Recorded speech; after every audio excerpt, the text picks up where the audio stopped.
we should probably start by Saying introducing us. hello? Well, Hello.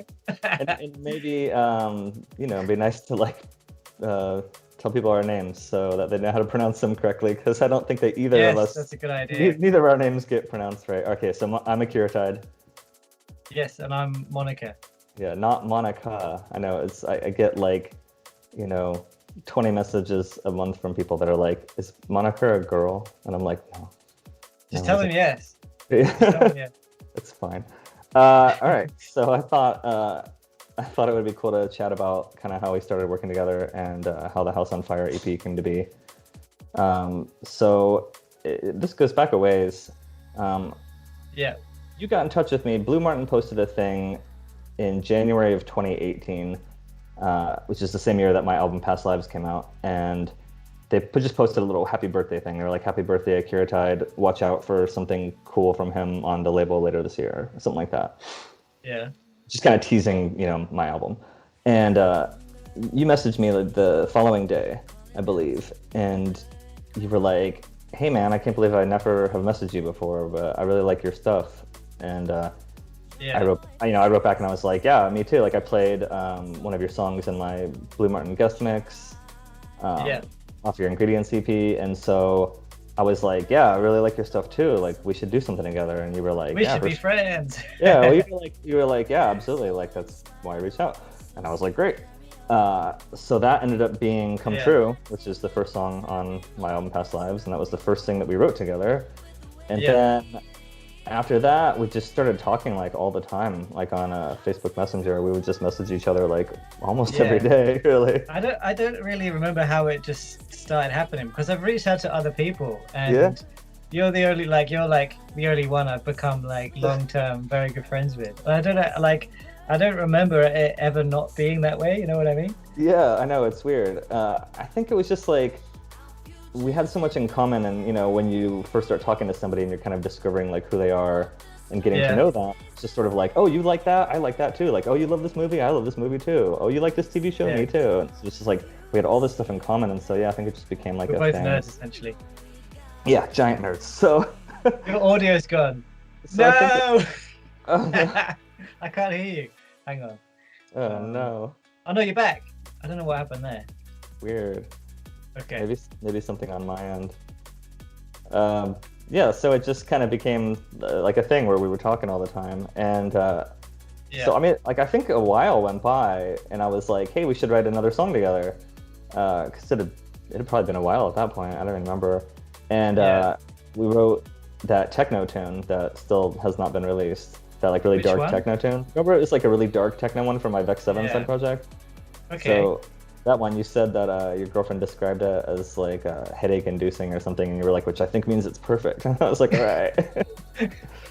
I like that Yeah. track, really. I Yeah. do. I want to try to get together like a techno EP under my Vex 7 alias, and I would like that song to be on there because I do think it's really cool Okay. still. It holds up. But yeah, that was like, maybe Yeah.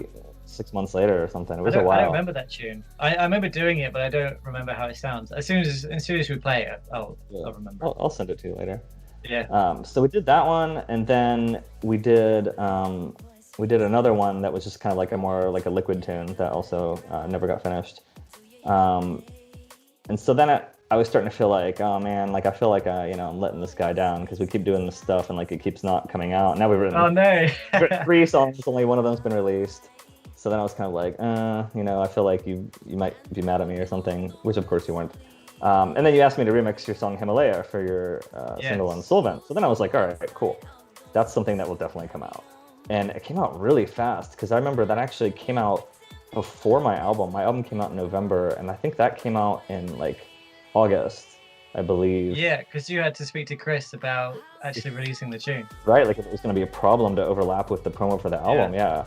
We were worried it would be an issue, and it ended up not being an issue. But that came out really fast because I remember I finished it, I think in like June, and then maybe May, and then like by end of August, it was out, and I was like, wow, that was fast.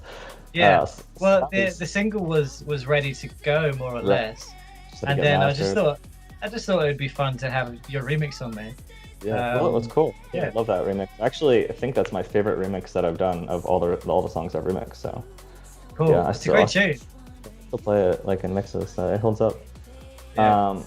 So yeah, then after that, it was kind of like, all right, we're back in a groove here. And so then I think it was like, God, I want to say like toward the beginning of 2019. I think it was like maybe March of 2019 that I floated the idea of us like teaming up and forming a new project to write more like floor-oriented liquid drum and bass type stuff. Well, that first Liquid tune, that was kind of like real, I guess, like slightly more old school Hospital style, like real synthy and kind of like, I guess like kind of like Fred V style. That's what I was going for. Yeah, when I sent you the sketch, it was more like Fred V. And I said, I think we kind of maybe took a little bit of a misstep there, and we were sort of like, you know, I don't know about this direction or whatever. Yeah, but then we gave it another go because you sent me like a real nice piano-y tune. Yeah. Which I like. I think it must have just been like the intro and a drop or something. But then I fleshed it out. And during that time, I had been chatting to Chris Dexter a little bit at Hospital about sending some tunes. So I managed to tempt Tali to get on the track by being like, "Hey, I'm chatting to Hospital. Fancy coming and collaborating with us?" Right. Like knowing it wasn't a sure deal at all, but I was able to coax her in. Yeah, and I mean, she liked the tune, and she we worked gave on it a shot. So.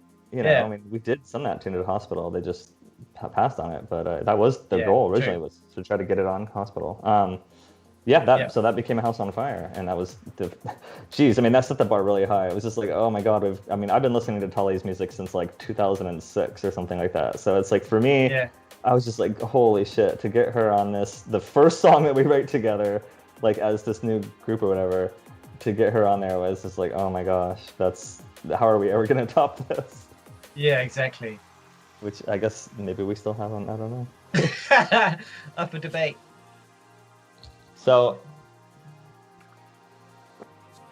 that was the first one. Yeah, and then what was next? Do you want to go in order of when they were written? Yeah, or should we go in the order of the EP? I don't know. Yeah, because from that point onwards, it's all a bit of a blur. Because it's just kind of like we're probably working on 2 or 3 songs because we're bouncing stuff back and forward. We're probably working solidly on various tunes over like that next year, really. Yeah. So I've got no idea which one comes next, but yeah. So the next one on the EP is what, Moonlight Drive? Is that right? Mm-hmm. Yeah, that's right. So that one is a track that I started. Yeah.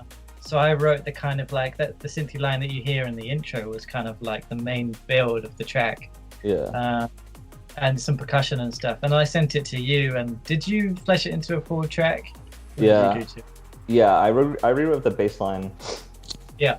To be like a little deeper.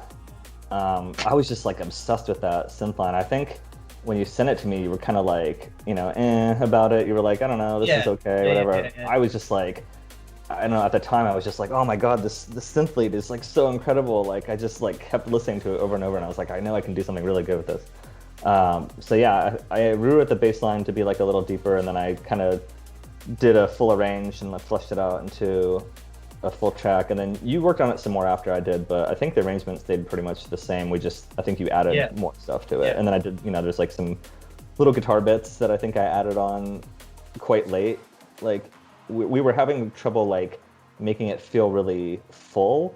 And I remember there was some stuff I sent you like we were thinking the bass line sounded a little flat. And I remember I actually recorded myself playing the bass line on my guitar, like electric guitar, like playing full chords, like power chords, and then put like the distortion up really high. And then I was like, oh, I think we could just like layer this in real quiet, like underneath the sub, and just have it there as kind of like a fuzzy kind of bass sound almost. And that seemed to really fill it out. So that was like, I think the last thing that we added. But yeah, that one, once it got going, it came together pretty effortlessly. I remember like once I sent the stems back to you from what I had done on it, and I think I only worked on it for like a week, and then I think you did some more stuff and I did some more stuff, and the whole thing was wrapped in like maybe 2 weeks or something. It was crazy. Yeah. I knew we were on to a winner with that one, because at some point during the lineup, I played it out at Hyde, a club in Christchurch. And they've got a fat sound system, but if a track isn't quite right, it sounds crap. Yeah. But I played Moonlight Drive, and the club was about half full. And when the bass dropped, like there was a couple people that went "ow" like that. So I was like, yes, That's sick. Yeah, I think I remember you telling me Toronto about winner. that. Yeah, Yeah, that's awesome. yeah. I wish So that I got to I still experience play that. it. Too. Well, you're lucky you're in a country where people can actually go out and about. I'm stuck in, Yeah. COVID death trap, so there's no clubs Yes. open here. But I can yeah. sneeze freely. One of these days, yeah, I would love to hear it on a big system. It would be really cool. It will happen. For sure.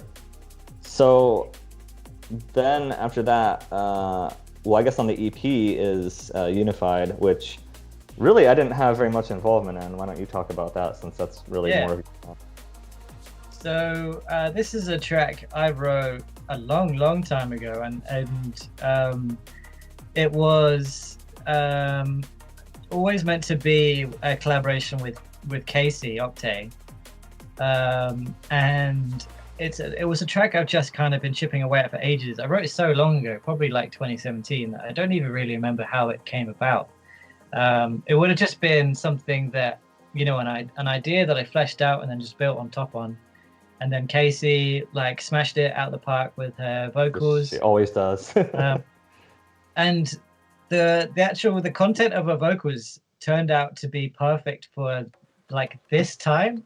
It's so weird because she wrote it like years ago, Right. Unified, and it's just so bizarre that it's only become more poignant and like more relevant over time. It's kind of crazy. So I'm glad we released it when we did.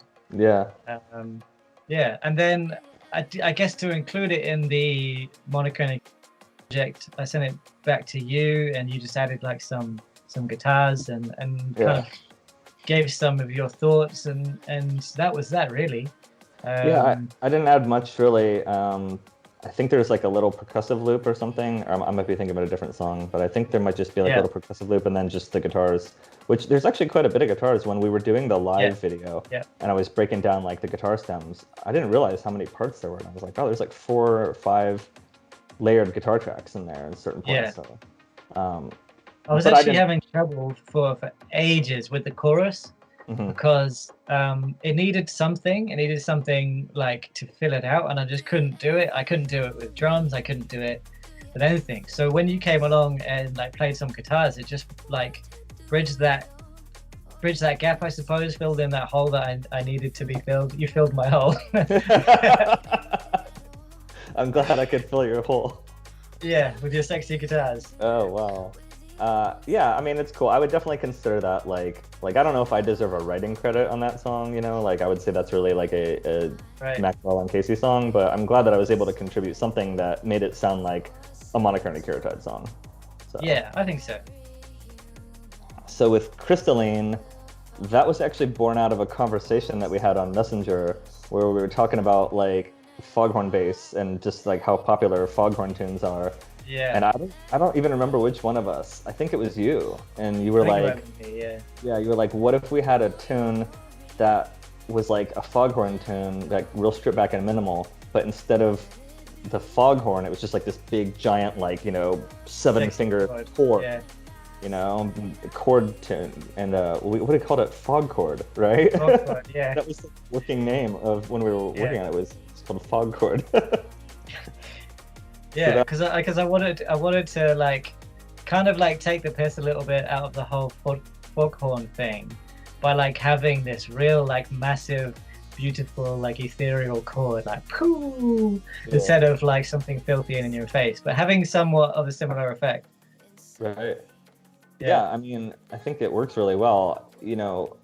Which is it's kind of funny now because when I think about it, like we almost have a foghorn tune with Amber. I mean, I don't know if I would say that's really a foghorn tune, but like there's definitely some elements in there.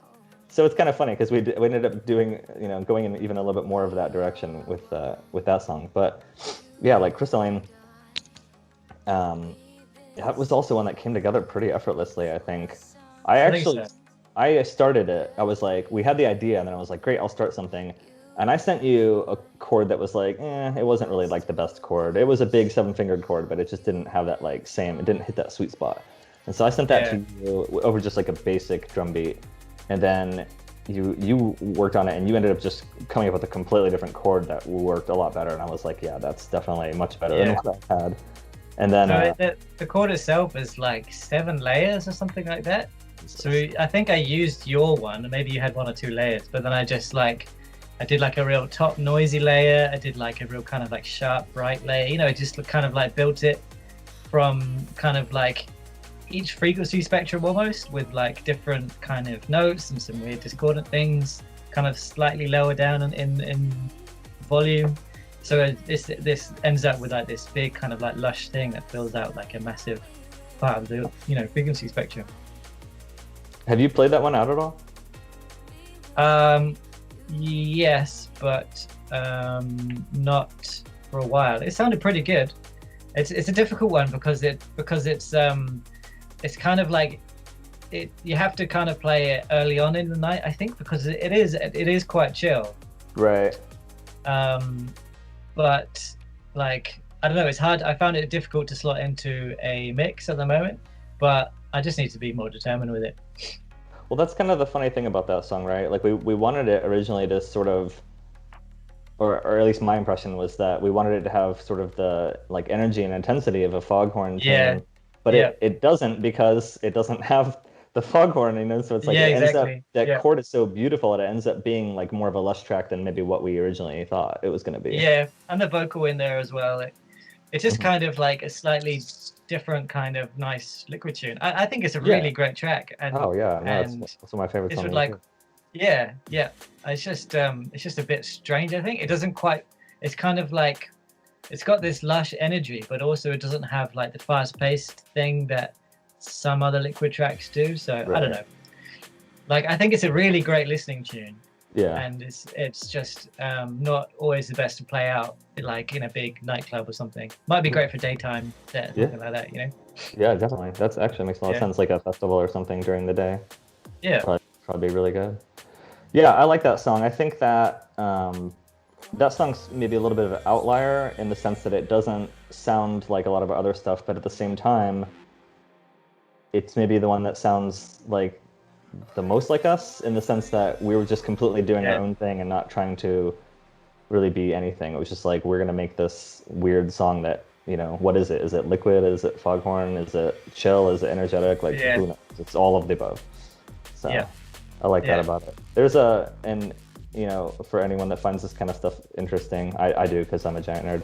There's a mastering or sort of a mixing mistake in that song, in the sense that there actually is a guitar part in that song that I wrote, but when they did the stem master at Focus, it's turned down so low that like you can't hear it, and then neither of us noticed when we approved it, and then I didn't notice it until like 2 months later, like right before the EP was gonna go out, and I was like, oh fuck, there's supposed to be a guitar part in that song, and it's mixed so low you can't even hear it, and it's like, fuck it. It wasn't like anything complicated. It was just this little like 2-note stuff, but that was kind of funny, because we were like, oh yeah, this master sounds great, and they're like, oh, I didn't even notice that part was just like completely buried in the mix. Like, oh well. Next time we'll be more diligent in checking that stuff. But yeah, it's just like, when you're listening to a final mix, sometimes it's so hard to keep track of everything in your mind. There's like 30 or 40 tracks of different parts, and if one of them is turned down too low, maybe you're not going to notice. So I've had that problem with my own tunes even, where it's just like something gets kind of buried, and then I'm like, oh man, I didn't even clock that, and then it got released, and it was like, oh, fuck it. Yeah, exactly.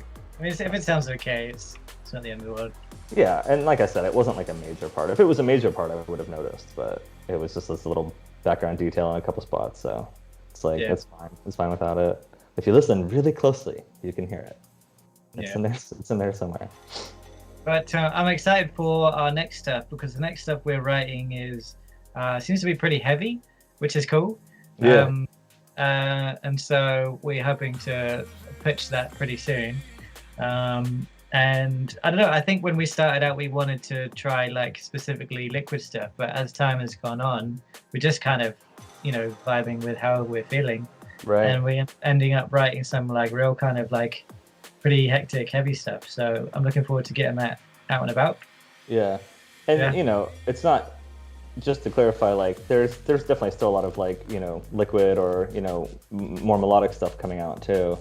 But it's just we're adding in more styles. We don't Yeah, want to be exactly. like we don't want to just confine ourselves to like one style. So it's like we're gonna have some really beautiful liquid tunes. We're gonna have some like heavy dance floor tunes. It's just gonna be like whatever we feel like writing, and if Yeah. it's a good vibe, then we're gonna roll with it. Yep. Well, does that conclude our little session? I don't know if I really have I think a so. whole lot else to say. That's pretty much the EP. I mean, there's only so much you can describe without like showing people the project and everything. So Right. Yeah. I didn't want to get too in depth. I just thought it'd be cool to like kind of talk about the origins of this stuff. One quick thing I'll mention too, just not trying to like big myself up, but I did the artwork for the EP too, because a lot of people have mentioned that they really like the art, which as a graphic designer, that's really gratifying to hear. So thanks to everyone who has mentioned that they liked it, because I did it. So, all right. Well, I guess that's it. And we've got about enough material for 2 more EPs that we're gonna pitch soon. So I guess be on the lookout for those next year. Man.